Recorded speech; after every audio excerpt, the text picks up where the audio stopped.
Hey guys, in this video I will show you how to see your favorite items in Roblox Mobile. Alright, let's begin.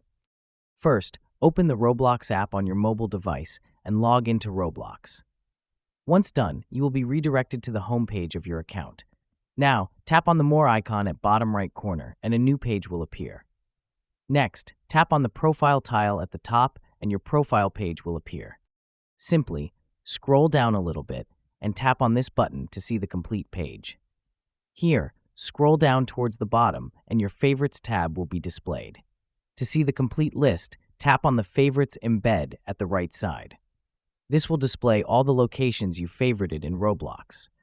If you'd like to view your favorite accessories, t-shirts, or any other items, tap on the category options and choose the category you want to view. So that's basically how you can see your favorite items in Roblox Mobile. And that's it for this video. If you find this helpful, consider subscribing and giving this a big thumbs up. Thanks.